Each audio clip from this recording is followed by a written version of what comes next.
Hi guys, మనం ఎన్నాళ్ళు వచ్చేసి మన ఇష్టం వచ్చిన పేర్లతో వేరియబుల్స్ అయితే క్రియేట్ చేసాం కదా. క్యాట్ అని, లేదంటే బ్యాట్ అని, మన ఇష్టం వచ్చిన నేమ్స్ అయితే క్రియేట్ చేసాం కదా. కానీ వేరియబుల్స్ క్రియేట్ చేయడానికి కొన్ని రూల్స్ అనేవి ఉన్నాయన్నమాట. ఆ రూల్స్ ఫాలో అవుతూ వేరియబుల్స్ క్రియేట్ చేయాలి. మనం ఆ రూల్స్ని ఫాలో అవ్వకుండా వేరియబుల్స్ క్రియేట్ చేసాం అనుకోండి, ఎర్రర్స్ రేజ్ అవుతాయి. అది చెక్ చేద్దాం ఈ క్లాస్లో, ఓకేనా? రైట్, చూడండి గైస్, మన ఇవాళ క్లాస్లో టాపిక్ ఏంటి? Rules for naming variables in C language. C లాంగ్వేజ్లో వేరియబుల్స్కి పేర్లు పెట్టడానికి కూడా కొన్ని రూల్స్ అనేవి ఉన్నాయి, ఓకేనా? ఆ రూల్స్ ఏంటి అనేది చూద్దాం. మీరు చూసుకుంటే ఫస్ట్ రూల్ వచ్చేసి names can contain letters, digits and under score. ఈ మూడు ఉండొచ్చు అంట నేమ్స్లో. అంటే ఏంటి చెక్ చేద్దాం రండి, చూపిస్తాను. నేను ఇక్కడ కమెంట్ అయితే రాస్తున్నాను చూడండి. నేమ్స్ అంటే ఏంటి? క్యాపిటల్ ఏ నుంచి క్యాపిటల్ జెడ్ వరకు ఉండొచ్చు, ఓకేనా? క్యాపిటల్ జెడ్ వరకు ఉండొచ్చు, లేదా స్మాల్ ఏ నుంచి స్మాల్ జెడ్ వరకు ఉండొచ్చు. Letters okay. లెటర్స్ తర్వాత ఏమంటున్నాడు? కంటైన్ లెటర్స్ అంటున్నాడు, ఐ మీన్ నెంబర్స్ అంటున్నాడు. నెంబర్స్ అంటే 0, 1, 2, 3 అలా మన ఇష్టం అనమాట. ఏ నెంబర్స్ అయినా ఉండొచ్చు అని చెప్తున్నాడు, ఓకేనా? నెక్స్ట్ ఏమంటున్నాడు చూడండి, ఇక్కడ అండర్ స్కోర్ ఉండొచ్చు అంటున్నాడు. అంటే ఇదిగోండి, ఇక్కడ నేను రాసాను చూసారు సింబల్, అండర్ స్కోర్ సింబల్ కనిపిస్తుందా మీకు? వెయిట్, దీన్ని అండర్ స్కోర్ అంటాం మనం. సింబల్ చూడండి ఇక్కడ, యా, ఈ అండర్ స్కోర్ సింబల్ ఉండొచ్చు అంట. ఏది? వేరియబుల్ నేమ్స్ రాస్తున్నప్పుడు ఈ మూడు థింగ్స్ అయితే ఉండొచ్చు. లెటర్స్ అయినా ఉండొచ్చు, నెంబర్స్ అయినా ఉండొచ్చు, లేదంటే అండర్ స్కోర్ అయినా ఉండొచ్చు అని చెప్తున్నాడు. ఫస్ట్ రూల్ అర్థమైంది కదా మీకు. నెక్స్ట్ రూల్ చూద్దాం. Name must begin with a letter or underscore అంటున్నాడు. అంటే పేరు అనేది, వేరియబుల్ నేమ్ అనేది లెటర్ తోటైనా స్టార్ట్ అవ్వాలి, లేదంటే అండర్ స్కోర్తోనైనా స్టార్ట్ అవ్వాలి అంటున్నాడు. అంతేగాని డిజిట్స్తో మాత్రం స్టార్ట్ అవ్వకూడదు. మనం ట్రై చేసి చూద్దాం డిజిట్స్తో స్టార్ట్ చేస్తే ఏమవుతుంది ఏంటి అనేది, ఓకేనా? 1 సెకండ్, మొత్తం రిమూవ్ చేసేస్తా. చూడండి గైస్, ఫస్ట్ ఇంటీజర్ అనే వేరియబుల్ నేను క్రియేట్ చేసుకుంటున్నా, ఓకే? వాడన్నట్టే వాడేమన్నాడు చూడండి, names must begin with a లెటర్తో అంటే బిగిన్ అవ్వచ్చు అంట. అంటే నేను ఏబిసి అన్న లెటర్ తోటి బిగిన్ చేశా, ఓకేనా? ఆర్ అండర్ స్కోర్ తోటి అయినా బిగిన్ అవ్వచ్చు అంట. అంటే నేను ఇంకో వేరియబుల్ కూడా తీసుకుని దాన్ని అండర్ స్కోర్తో బిగిన్ చేస్తా. ఇంట్ చూడండి, అండర్ స్కోర్ డిఈఎఫ్, ఓకేనా? కానీ వాడు ఏమంటున్నాడు, ఈ రెండు రూల్స్ మాత్రమే ఉన్నాయి. ఏంటి? లెటర్తో అయినా స్టార్ట్ అవ్వాలి, అండర్ స్కోర్తో అయినా స్టార్ట్ అవ్వాలి. అంతేగాని డిజిట్స్తో మాత్రం వేరియబుల్ నేమ్ అనేది స్టార్ట్ అవ్వకూడదు. మనం డిజిట్స్తో స్టార్ట్ చేసి చూద్దాం రండి. ఏంటి? 8F లేదంటే 8 యాపిల్. చూడండి, మీకు ఇక్కడే అర్థమైపోయింది ఈ రెండు వేరియబుల్స్ యొక్క కలరింగ్ ఎలా ఉంది. బ్లాక్ కలర్లో ఉంది. ఇది చూసారా, పింక్ కలర్లో ఉంది. Something error. ఒకసారి రన్ చేసి చూద్దామా, రన్ అవుద్దామో చూడండి. 7th లైన్లో ఎర్రర్ చూపిస్తుందా? ఎందుకు చూపిస్తుంది ఎర్రర్ మనకి? బికాజ్ ఇక్కడ 8 అంటే వేరియబుల్ నేమింగ్ రూల్ అనేది మనం బ్రేక్ చేసాం. మనం ఇక్కడ లెటర్తో కానీ అండర్ స్కోర్తో కానీ స్టార్ట్ చేయకుండా నెంబర్తో స్టార్ట్ చేసాం, అంటే డిజిట్స్తో స్టార్ట్ చేసాం. అందుకని చెప్పి ఈ వేరియబుల్ అనేది వ్యాలిడ్ వేరియబుల్ నేమ్ కాదనమాట. అందుకని చెప్పి మీ ప్రోగ్రామ్ అనేది రన్ అవ్వదు. ఇది ఫిక్స్ చేయాలంటే ఏం చేయాలి? మీరు నెంబర్ని ఎదర్ తీసేసి కావాలంటే వెనక్కి ఇచ్చుకోవచ్చు, ఓకే? లేదా మధ్యలో ఇచ్చుకోవచ్చు. అంతేగాని స్టార్టింగ్లో మాత్రం వేరియబుల్కి నెంబర్ అనేది ఇవ్వకూడదు, ఓకేనా గైస్? అదే అంటున్నాడు వాడు. ఫస్ట్ రూల్ అయితే అదే చూడండి. నేమ్ కెన్ కంటైన్ లెటర్స్ ఉండొచ్చు, డిజిట్స్ ఉండొచ్చు, అండర్ స్కోర్ ఉండొచ్చు. కానీ name must begins with a letter or అండర్ స్కోర్తో కానీ లెటర్తో కానీ స్టార్ట్ అవ్వాలి. కానీ దాని తర్వాత మన ఇష్టం, లెటర్ అయినా పెట్టుకోవచ్చు, డిజిట్ అయినా పెట్టుకోవచ్చు, అండర్ స్కోర్ అయినా పెట్టుకోవచ్చు, ఓకేనా? ఈ మధ్యలో కావాలంటే మీరు అండర్ స్కోర్ కూడా పెట్టుకోవచ్చు. అది తప్పేం కాదు వేరియబుల్ నేమ్ క్రియేట్ చేసుకున్నప్పుడు, ఐ మీన్ వేరియబుల్కి నేమింగ్ ఇచ్చినప్పుడు, ఓకేనా? 2 యూనిట్స్ అయితే అర్థమైంది కదా. కావాలంటే రన్ చేసి చూపిస్తాను చూడండి మీకు. ఎర్రర్ ఏం చూపించదు ఇక్కడ, చూసారా?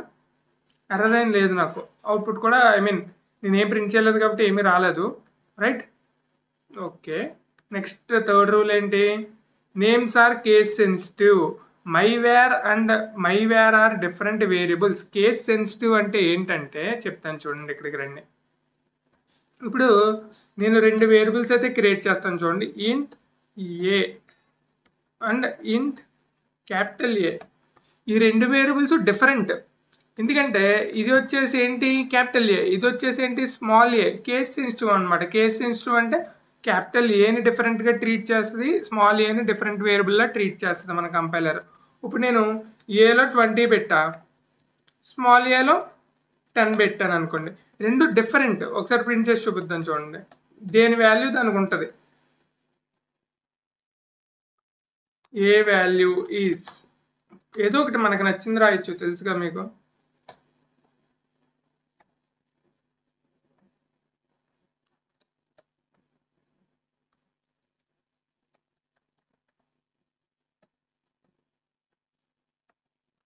స్మాల్ ఏ వాల్యూ ఈజ్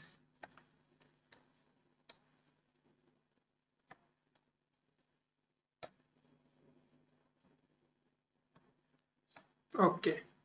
ఒకసారి రన్ చేస్తాను చూడండి. క్యాపిటల్ ఏ వాల్యూ 20 వస్తుంది, స్మాల్ ఏ వాల్యూ 10 వస్తుంది. అర్థమైందా? కేస్ సెన్సిటివ్ అనమాట. లేదంటే మీరు చూడండి, ఏపీఎల్ఈ యాపిల్ అని చెప్పి రాశాను.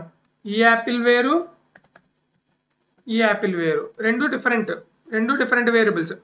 పలకడానికి సేమే, రెండు యాపిల్ వేరియబుల్ అంటాం. కాకపోతే ఇది వచ్చేసి స్మాల్ లెటర్స్లో ఉంది, ఇది వచ్చేసి క్యాపిటల్ లెటర్స్లో ఉంది. దాన్నే మనం కేస్ సెన్సిటివ్ అని చెప్పి పిలుస్తాం. నెక్స్ట్ ఇంకేముంది? ఓకే, కింద చూడండి. Names cannot contain white spaces or special characters. White spaces ఉండకూడదంట నేమ్స్లోను, నేమింగ్లోను. అండ్ స్పెషల్ క్యారెక్టర్స్ కూడా ఉండకూడదంట. ఏంటి వైట్ స్పేసెస్ అంటే ఏంటి, స్పెషల్ క్యారెక్టర్స్ అంటే ఏంటో చూద్దాం. స్పెషల్ క్యారెక్టర్స్, ఈ అండర్ స్కోర్ కూడా వన్ ఆఫ్ ద స్పెషల్ క్యారెక్టరే. ఏ పార్ట్ ఆఫ్ అండర్ స్కోర్ వేరే ఏ స్పెషల్ క్యారెక్టర్ ఉండకూడదు. నేమింగ్లో వైట్ స్పేసెస్ ఉండకూడదు, స్పెషల్ క్యారెక్టర్స్ ఉండకూడదు. ఓకేనా, చూద్దాం రండి. ఫర్ ఎగ్జాంపుల్ చూడండి, మార్క్స్ అనుకుందాం. ఫ్లోట్ స్టూడెంట్ మార్క్స్ మీరు స్టోర్ చేయాలంటే ఎలా రాయాలి? స్టూడెంట్ అని చెప్పి స్పేస్ ఇచ్చి మార్క్స్ అని రాయకూడదు. ఇది ఇన్వాలిడ్ అనమాట. ఎందుకంటే మధ్యలో ఏముంది, వైట్ స్పేస్ ఉంది, స్పేస్ ఇచ్చారు మీరు. వేరియబుల్ నేమ్స్లో స్పేసెస్ అనేవి ఉండకూడదు. అండ్ ఆల్సో ఏ సింబల్ వాడకూడదు. స్టార్ కానీ, ప్లస్ కానీ, మైనస్ కానీ, డివిజన్ కానీ, ఏదైనా వాట్ ఎవర్ సింబల్స్, @ కానీ, ఇలా ఏ సింబల్స్ని మనం యూజ్ చేయకూడదు అనమాట. కానీ మనకి యూజ్ చేసుకోవడానికి ఇచ్చిన స్కోప్ ఏంటి? అండర్ స్కోర్ని అయితే మనం యూజ్ చేసుకోవచ్చు. ఓకేనా గైస్, మీకు అర్థమైందా? అండర్ స్కోర్ని అయితే మనం యూజ్ చేసుకోవచ్చు అనమాట. అది అయితే మీరు ఇలా ఫుల్గా స్టూడెంట్ మార్క్స్ అని చెప్పి రాయాలి. లేదు డిఫరెన్షియేట్ చేసి చూపించుకోవాలనుకుంటే ఫస్ట్ లెటర్ని క్యాపిటల్ చేసుకోవచ్చు. దీనికి కూడా కొన్ని వేరియబుల్ కేసెస్ అనేవి ఉంటాయి, అవి నేను తర్వాత చెప్తాను. ఇప్పుడు ఈ రూల్స్ అన్నీ అయిపోయిన తర్వాత. రైట్, చూడండి, ఇలా స్పేస్ అయితే మీరు ఇస్తే కనుక ఆ వేరియబుల్ అనేది వ్యాలిడ్ వేరియబుల్ కాదు. కావాలంటే రన్ చేసి చూపిస్తాను, అవుట్పుట్ అనేది చూపిస్తుంది చూడండి. ఐ మీన్ అవుట్పుట్లో ఎర్రర్ చూపిస్తుంది. చూసారా, రెడ్ కలర్లో చూపించింది ఇక్కడ.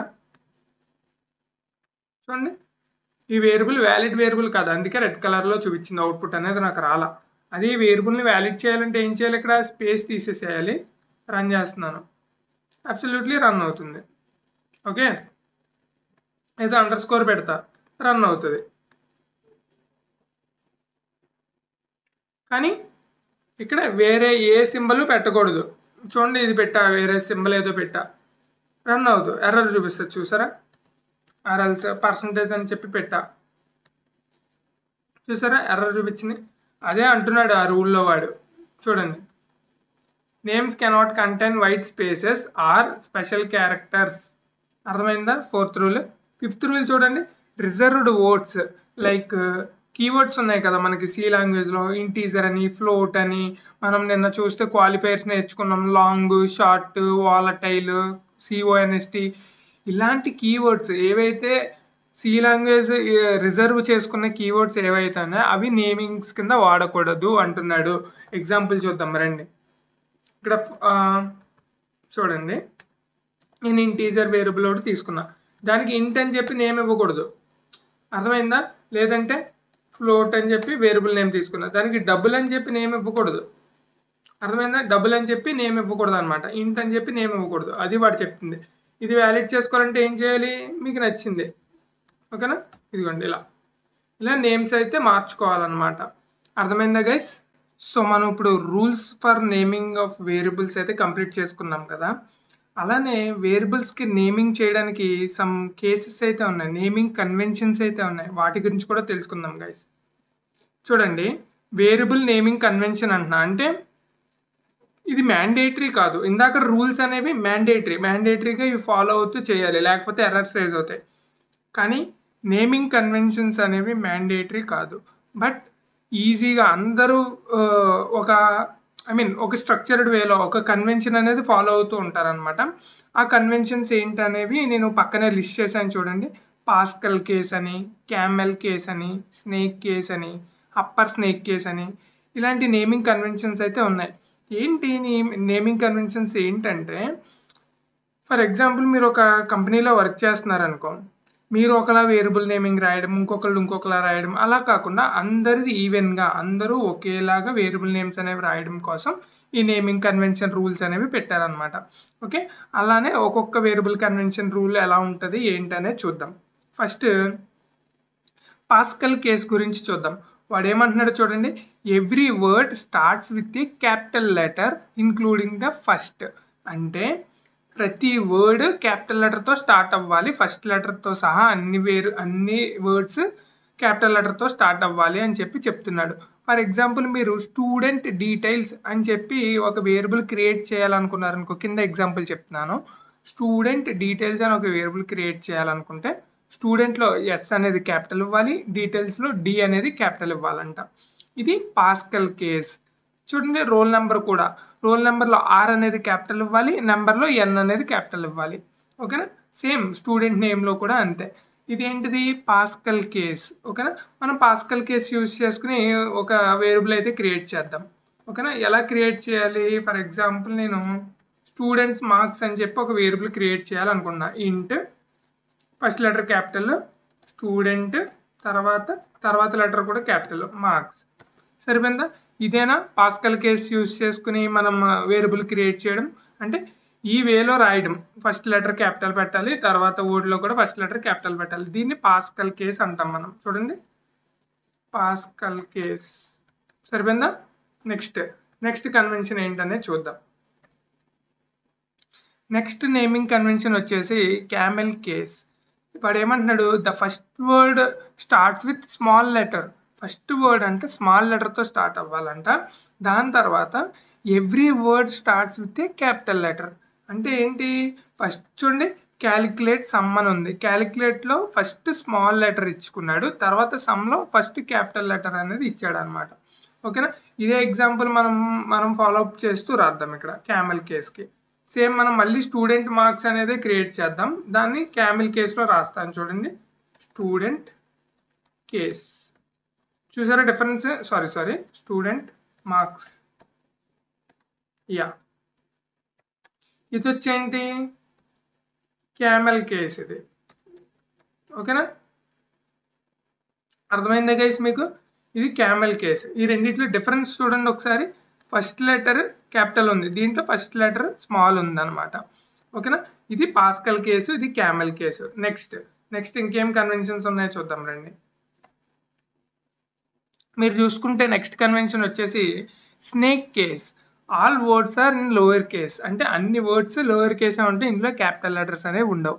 Next words are separated by underscore. Words అనేవి అండర్ స్కోర్తో సపరేట్ అవుతాయంట. చూడండి, ఫస్ట్ నేమ్ అని, లాస్ట్ నేమ్ అని, ఫుల్ నేమ్ అని చెప్పి ఇలా అయితే రాయాలి. ఫర్ ఎగ్జాంపుల్ చూద్దాం దీన్ని కూడా మనం. దీన్ని స్నేక్ కేస్ అని ఎందుకు అన్నారంటే చూడండి, SNAK స్నేక్ అని, కేస్ మార్క్స్. చూసారా, ఒక స్నేక్ ఎలా అయితే మెలికలు తిరుగుంటుందో అలా ఉంది చూసారా ఈ వేరియబుల్ నేమ్ అనేది. ఇలా రాస్తే దీన్ని ఏమంటారంటే స్నేక్ కేస్ అంటాం మనం. ఓకేనా, కానీ మనదేంటి స్టూడెంట్ మార్క్స్ కాబట్టి రాద్దాం స్టూడెంట్ మార్క్స్. ఓకేనా, చూసారా ఇది స్నేక్ కేస్. డిఫరెన్స్ అనేది మీరు అబ్జర్వ్ చేస్తున్నారా? చూడండి, ఇది క్యాపిటల్ లెటర్తో స్టార్ట్ అయింది, ఇది క్యాపిటల్ లెటర్తో స్టార్ట్ అయింది. దీన్ని పాస్కల్ అంటాం. ఫస్ట్ లెటర్ మాత్రమే స్మాల్, తర్వాత ఏది ఉన్నా సరే క్యాపిటల్. మార్క్స్ ఉంది, తర్వాత గ్రేడ్ అని వస్తే కనుక దాంట్లో కూడా క్యాపిటలే వాడాలి మనం. Okay, next student marks.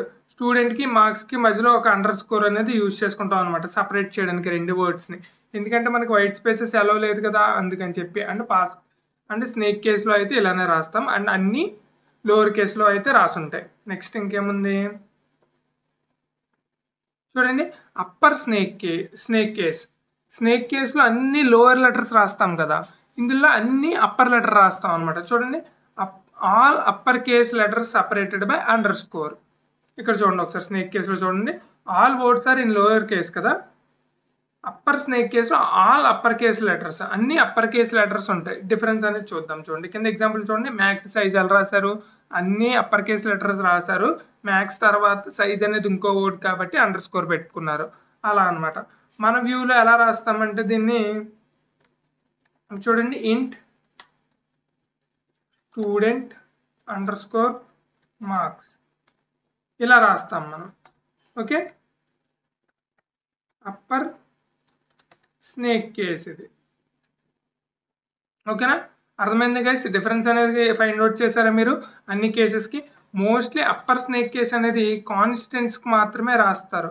Constants అంటే మనం తెలుసు కదా, CONST అని చెప్పి ఒక కీవర్డ్ క్వాలిఫైయర్ ఉంది కదా మనకి, టైప్ క్వాలిఫైయర్, కాన్స్టెంట్ క్వాలిఫైయర్, దాన్ని యూజ్ చేసుకున్నప్పుడు మోస్ట్లీ ఇలా రాస్తారనమాట. అంటే దీని వాల్యూ చేంజ్ చేయలేము అని చెప్పి చెప్పడానికి. ఏదైనా వేరియబుల్ అన్ని క్యాపిటల్ లెటర్స్తో నేమింగ్ అయితే ఉందనుకో, దాని అర్థం ఏంటంటే దాని యొక్క వాల్యూ అనేది చేంజ్ చేయకూడదు, అది ఒక కాన్స్టెంట్ అని చెప్పి చెప్పడానికి ఐడెంటిఫికేషన్ అనమాట. ఈ upper snake case naming convention అనేది దానికోసం అనేది యూజ్ చేసుకుంటారు. దట్స్ ఇట్ గైస్, ఈ క్లాస్కి అయితే ఇంతే.